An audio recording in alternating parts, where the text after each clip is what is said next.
Vieille de 100 ans, Pointe-Noire, la capitale économique congolaise, en même temps porte océane du Congo et de quelques pays d'Afrique centrale, mérite une cure de jouvence.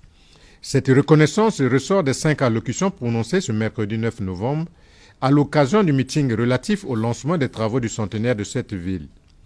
Celle de la présidente du conseil départemental et municipal, maire de Pointe-Noire, qui a souhaité la bienvenue au chef de l'État pour l'attention bienveillante accordée à la capitale économique. De la jeunesse de Pointe-Noire, qui s'est engagée à apporter son énergie à l'édification d'une ville tournée vers l'avenir. De la gente féminine de Pointe-Noire, qui, tout en saluant l'engagement du président de la République auprès des femmes, a exhorté ce dernier à les soutenir dans leur lutte contre les violences faites aux femmes et d'autres maux qui freinent leur émancipation. Du préfet de Pointe-Noire, qui a brièvement fait le bilan du centenaire écoulé et projeté ce que sera la ville du prochain siècle, dont les jalons sont en train d'être posés par le chef de l'État. Enfin, celle du ministre d'État, ministre de l'Aménagement du Territoire, des Infrastructures et de l'Entretien routier.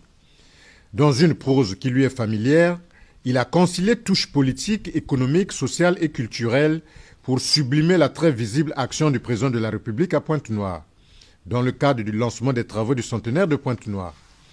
Il a énuméré les projets structurants qui seront progressivement exécutés. C'est pour rester dans la cohérence de l'interconnexion et de la fluidité urbaine que certains projets structurants et d'autres préconisés ne tarderont pas à être lancés dans les cadres de la municipalisation additionnelle, valable pour les 2 départements. Dans ce chapitre figure la construction du palais de la nation interdépartemental, autour duquel se développerait un pôle administratif valorisant l'administration d'État. L'achèvement des travaux de l'avenue dite de l'aéroport jusqu'au boulevard Charles de Gaulle et à poursuivre par pavage l'autre partie de Charles de Gaulle jusqu'au rond-point Kassaï.